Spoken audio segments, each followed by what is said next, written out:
Warahmatullahi wabarakatuh.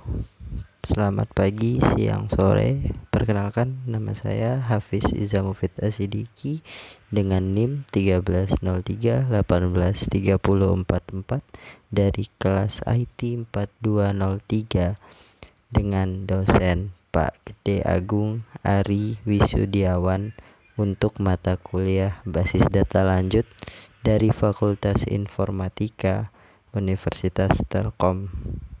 Kali ini saya ingin membahas tentang beberapa materi yang ada di basis data lanjut.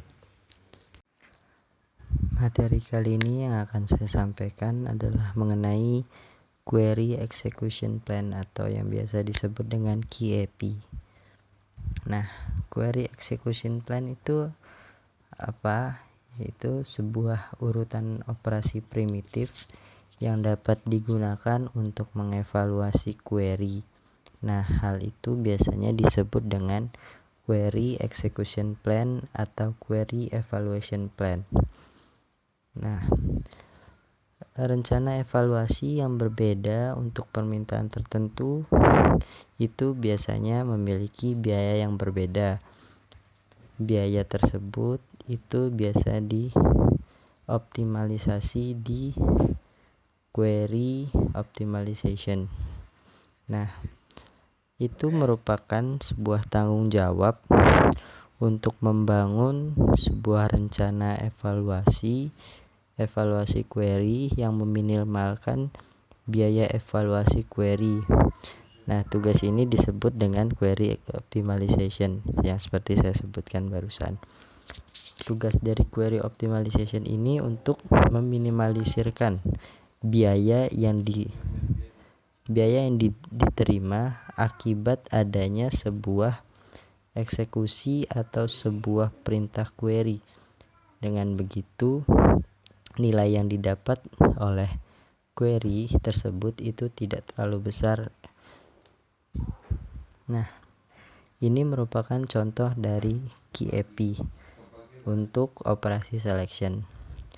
Di sini yang digunakan adalah QEP tree.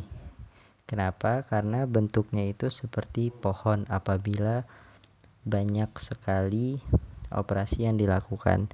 Namun di sini yang dilakukan hanya operasi selection, di mana itu mengambil nilai depth name yang merupakan fisik dari constructor. Nah, di mana si constructor ini adalah nama sebuah tabel relasi.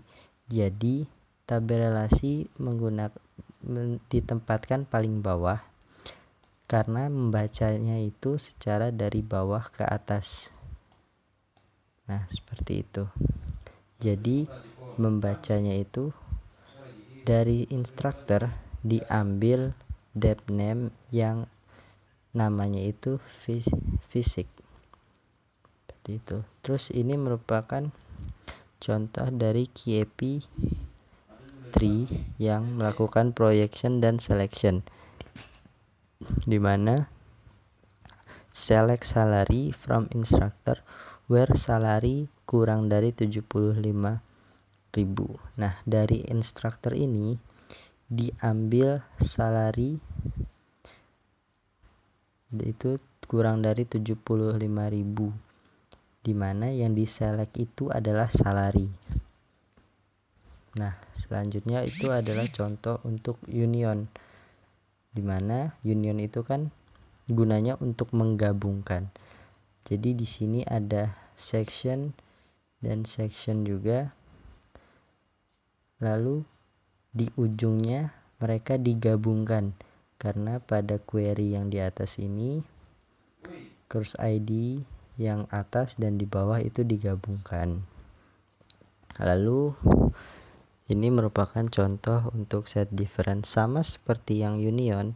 Cara penggambaran itu seperti ini. Maka dari relasi 1 dan relasi 2 itu ujungnya itu digabungkan dengan simbol set difference. Nah, ini merupakan contoh QAP tree dari Cartesian product, yaitu dari relasi R dan relasi X S itu di Cartesian product.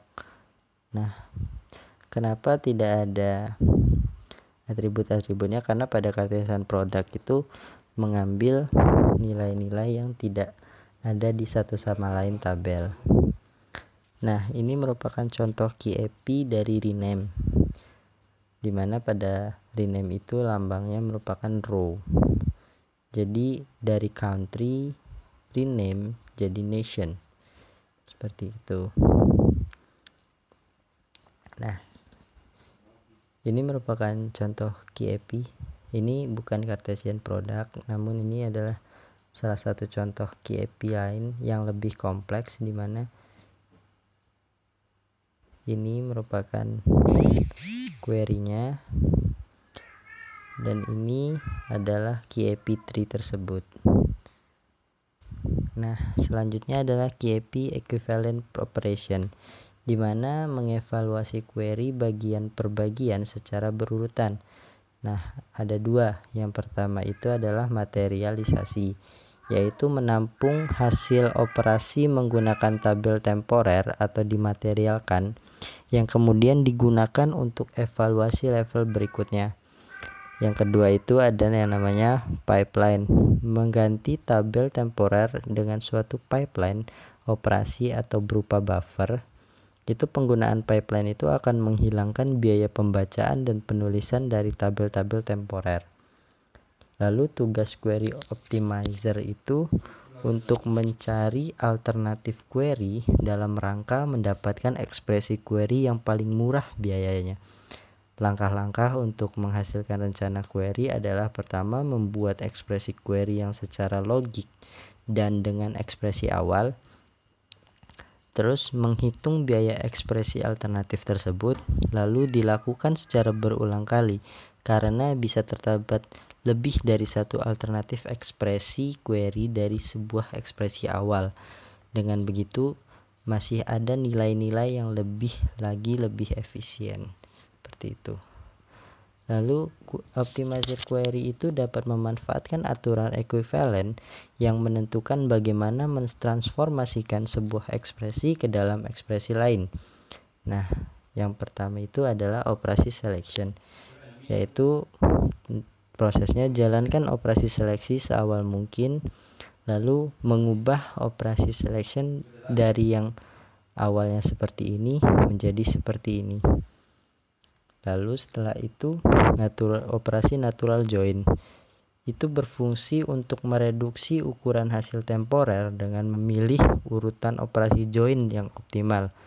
Nah, untuk selanjutnya itu adalah projection operation. Nah, di situ untuk mereduksi atribut hasil temporer sehingga tersisa atribut sesuai dengan yang diminta dan yang diperlukan untuk proses operasi berikutnya. Lalu berikut ini adalah aturan-aturan ekuivalen, yaitu menetapkan transformasi sebuah ekspresi ke ekspresi lain itu harus dilakukan dengan menjamin bahwa jumlah atribut dan banyaknya record yang dihasilkan oleh kedua ekspresi tersebut harus sama, yaitu satu, operasi seleksi konjungtif, operasi seleksi bersifat komutatif, operasi final yang digunakan dalam proyeksi. Seleksi dapat dikombinasikan dalam Cartesian product dan theta join. Lalu operasi theta join itu bersifat komutatif. Operasi natural join itu bersifat asosiatif. Operasi union dan interaksi bersifat komutatif. Nah, ke-8 itu operasi seleksi dan dapat didistribusikan ke operasi union, intersection, dan set difference. Lalu yang ke-9 itu adalah operasi proyeksi dapat didistribusikan ke operasi union. Nah, mungkin untuk itu saja penjelasan yang saya dapat sampaikan mengenai dengan QAP ini. Jika ada kekurangan saya mohon maaf. Wassalamualaikum warahmatullahi wabarakatuh.